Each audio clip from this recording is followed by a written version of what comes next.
Welcome to Twin Formula One. We're going to break down the raw, unfiltered truth straight from the drivers. After a chaotic opener under the new regulations, emotions were high, setups were off, and some drivers were buzzing while other drivers were fuming. Here's what they really said after the race. George Russell, confident but cautious. He expected a tough start, expected the yo-yo overtakes, but trusted the car pace. He admitted he left margin fighting Charles, who was pretty aggressive, but overall he looked like he loved the challenge and even defended the new regs. He knew the race would be messy, but he backed the pace of the car, even with Charles throwing elbows. He says the race was fun. Maybe the new regs aren't as bad as what everyone is saying.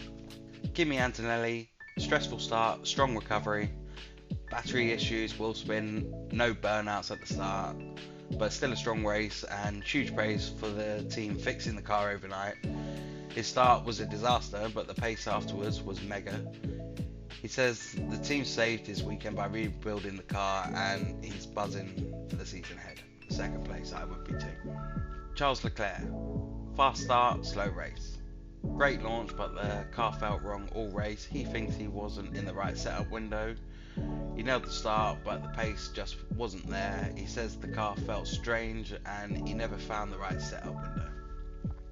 Lewis Hamilton wanted more laps. He felt great physically and thinks 5 more laps would have put him on the podium, which is great to hear from him. He was flying at the end, given 5 more laps, and he reckons P3 was his. Lando Norris learning on the go. Struggling early, learned through the race, but nowhere near the leaders. He admits they're miles off Max and the front runners. Today was basically a data gathering mission. Not great for the McLarens. Max Verstappen, midfield pace, tyre struggles, cleared the midfield easily, but the hard tyres fell off. He had the pace to slice through the midfield, but the hard tyres were a disaster, graining everywhere. Oliver Bearman, best of the rest. P7, he said he's proud of the team, says the results validates their hard work. He's buzzing with P7, says the team earned every point and the result proves their progress. I was quite surprised at them as well, so really good from Haas. Arvid Lindblad might be one of my favourite new drivers. Aggressive and loving it. Up to P3 on lap 1, showing he's not afraid to get stuck in. He sent it hard. Up to P3 on lap 1 and loving every second of him racing. Gabriel Bortoleto says the team deserves this. A lot of hard work put in a reliable car, reliable engine, and it's a great point to start for Audi in the new era of F1. I was really impressed with them. Pierre Gasly, happy but realistic. A strong start, but says they need more performance. He fought hard for the point, but admits the car underperformed compared to expectations. I was actually surprised that they even got in the points. Esteban Ocon, he had a mega start but no pace, huge first lap, but the car fell apart afterwards. He launched like a rocket, but the pace vanished. Says the two cars feel completely different and it's frustrating. So still a lot of work to do from Haas, but I don't think that's a terrible start from them. Alex Albon, no pace and quite far behind. It felt like they were half a second off the midfield and that was their race. Yeah, Williams not having a good season so far, quite disappointed with them. Liam Lawson, power loss at the start, perfect reaction, but the car didn't move. He nailed the start, but the car didn't. Total power loss for 5 seconds. There is a lot of teething problems with this new era of F1, but I'm sure we'll get there. Franco Colapinto survived the chaos, close calls, penalty, then data gathering. He's just happy to finish after a sketchy start and the penalty turned into a test session. Carlos Sainz, too many issues, fast when running, but the car has too many problems.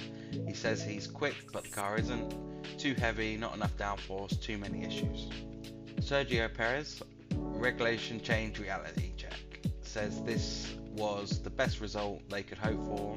He calls it a big win under the new regs, but admits they need to improve fast. Lance Stroll, practice session vibes. They used the race to test fixes. him, this was basically a practice session, and he was in and out of the box trying different solutions. Fernando Alonso, problems from day one. The best part of the day was the start, so it was a little bit of an on-off day, but we probably saw that the Aston just isn't good enough, but they probably collected a lot of good data for the team. Valtteri Bottas, double mechanical failure.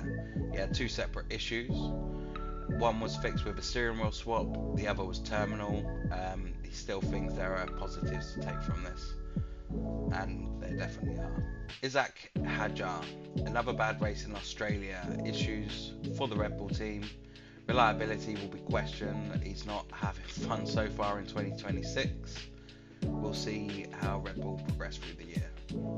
Oscar Piastri's not having the best of 2026 starts. Endless issues, car problems everywhere, then a huge power spike caused wheel spin. He says the car had issue after issue, and a sudden 100 kilowatt power spike sent him into a wheel spin and ended his race early, well before he even started.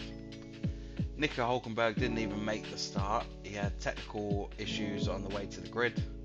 Unfortunately didn't make the start. He had technical failures before lights out, but at least the team still scored points, so there are positives moving forward. As you can see, there are a lot of problems with this new era in Formula 1, but there always is. I would say that progression in F1 is super fast. You're going to see a lot of changes, and hopefully we'll see that on the grid as well. I'm looking forward to the next race in China. It's coming up very quickly. That's it for this video. Thank you for watching. If you enjoyed it, hit that like button. Please subscribe to Twin Formula 1, and I'll see you in the next